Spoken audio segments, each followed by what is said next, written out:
Hi boys and girls. Today's learning video will teach you how to use and understand a KWL chart. You will use these charts and these graphic organizers often in your reading lessons. Let's find out how you can use them. A KWL chart stands for what you know, what you wonder, and what you learned. It's a 3-column chart that looks similar to this one. What you already know about a topic would go in this column here.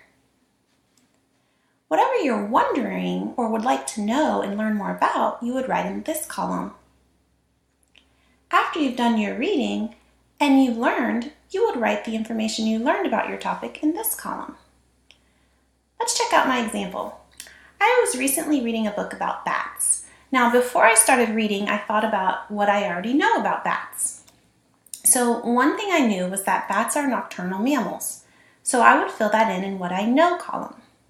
Now, before I was reading, I was kind of starting to think about what I was wondering or what I hoped to learn from the text. I wondered, what do bats eat? After I finished my reading, I learned a lot of information about bats. I did find out that bats eat small insects and fruits. So my KWL chart helped me organize my thoughts before, during, and after my reading, which helps me comprehend my text better. Good readers can use and understand a KWL chart. Try using one the next time you're reading a book.